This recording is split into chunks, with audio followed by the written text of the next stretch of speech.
Yeah, the childhood stuff.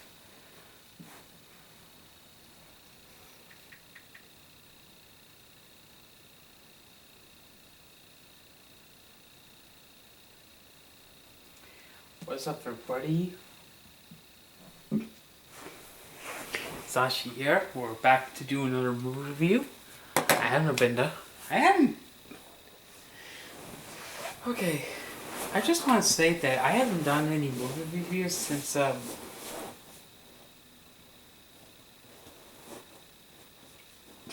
see.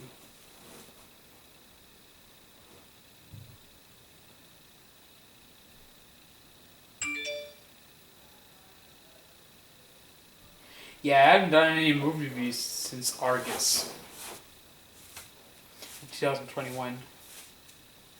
And today I wanted to take the opportunity to review Beanie Mania that's on HBO Max. Uh,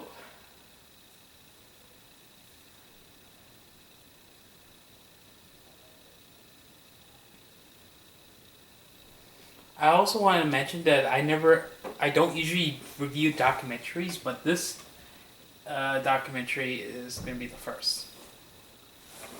As far as this is my first movie review for 2022, but I apologize for not doing movie reviews in a while. But I want to get back to doing reviews. Okay, so where to begin with this? I mean, I don't want to go into. I don't have much to say about this documentary, but it was pretty cute. Oh my god.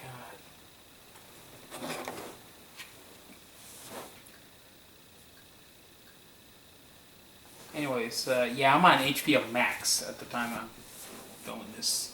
So this documentary goes into the history of the original Beanie Babies. These were created by Ty Warner himself, the guy who would commit fraud, but that's not anything. But this documentary talks about that. But anyways, we take a look into the world of Beanie Babies for this documentary, charting the origins of the frenzy that helped Ty Warner's plush toys become the biggest thing of the 1990s. Like, Beanie Babies were new in the 90s, and I was, given the fact that I was born in the 90s as well, this documentary was fun to view. I mean, I don't have much details about this documentary, but I'm gonna be short on this one. Yeah, this review is gonna be brief because I don't have much to say about this documentary. But apart from, yeah, this is a documentary, by the way. It's like an hour. It was like 80 minutes. This was pretty easy to sift through. And also talks about something that gets me. Yeah, this movie's giving me nostalgic vibes when I was looking at this because I grew up with Beanie Babies, and Beanie Babies is one of those things that's part of my childhood. It will always be in my childhood because it will forever give me nostalgia. The newer Beanie Babies, the new Beanie Babies things that I've been seeing are still continue to remind me of the original Beanie Babies. As far as they are concerned, because this was a pretty fun documentary to look at. I mean, I recommend this documentary if any of you who had Beanie Babies as a kid. I recommend this documentary because this is a fun one to sit through. And yeah, it's like, and it also talks about what Beanie Babies, with the price of the Beanie Babies goes up because they retire. Once they retire, they become hard to find. And when I say that, I mean they become rare. They become rare. Once they get hard to find, that tells me they get rare. They get very, very expensive when once they become rare. Because, and also people collect these these Beanie Babies too. I mean, it talks about Beanie Babies. They don't talk about Beanie Bunnies, Beanie, or any other type of Beanie Baby, other plushes. As it mostly focuses on Beanie Babies, as the documentary suggests.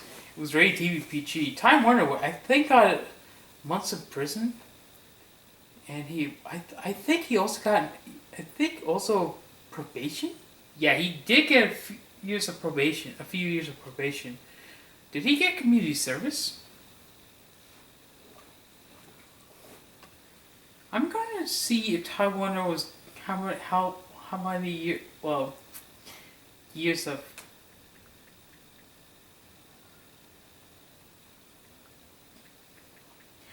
Time Warner will always be.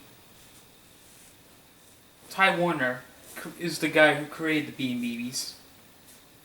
He was an actor before. They were talking about the Beanie Babies like in the Chicago area. He's the sole owner of Time Inc.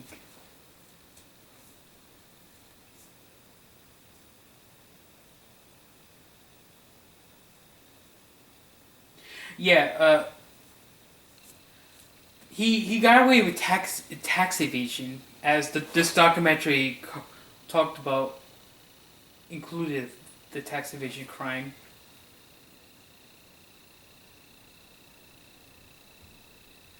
I don't know if he spent some time in prison, but he was given a 2-year probation sentence, and he was also given a community service for the crime as well.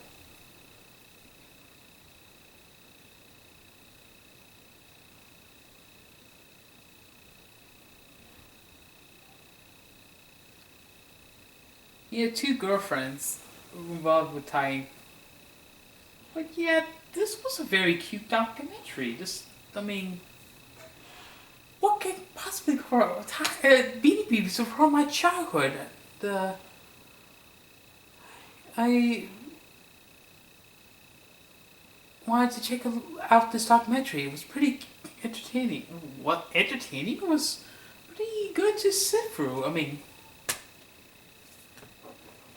documentaries documentaries that talk about something that gives me nostalgia, gives me the nostalgic feeling for this documentary. I mean, I really personally enjoyed this documentary. For the rating, I'm gonna give this a 4.5 out of 5. Beanie Babies are part of my childhood. This documentary and any recent Beanie plushies type Inc. makes are going to give me those reminders of the original Beanie Babies. I mean, I've had Beanie Babies as a kid, and I'm glad I remembered them by watching this documentary. What could possibly go wrong? Yeah. Anyways, sorry this review had to be brief, but sorry, but that's my review for Beanie Mania. It was a documentary, by the way, and this was I don't normally review movies and films that are in this genre, because this is a documentary, but I'm gonna hopefully either tonight or tomorrow, before I see my parents in North Carolina, I will review M, which is a crime thriller, by the way, and I recommend this documentary for those who remember Beanie Babies, and it has a 100% on Rotten Tomatoes, because every single critic's seen this, and all their reviews were positive. I mean, I personally enjoy having Beanie Babies. I played with them as a kid too. I even had Beanie Babies. Still had Beanie Babies by the time in the 2000s. During the 2000s, and I think we had some during the 2010, the previous decade, this past decade too, 2010s. But I'm always gonna remember the Beanie Babies, because they were part of my childhood, and hopefully that will be. It's like taking on a nostalgic subject. I mean, taking on a childhood favorite, one of my favorite things in the fun things. Anyways, that's it for this review. This looks like a documentary, and I once again will say that I have not been making movie reviews in a while. My last one was for Attack the Block, but hopefully I'll continue to make movie reviews. I'll get back to those.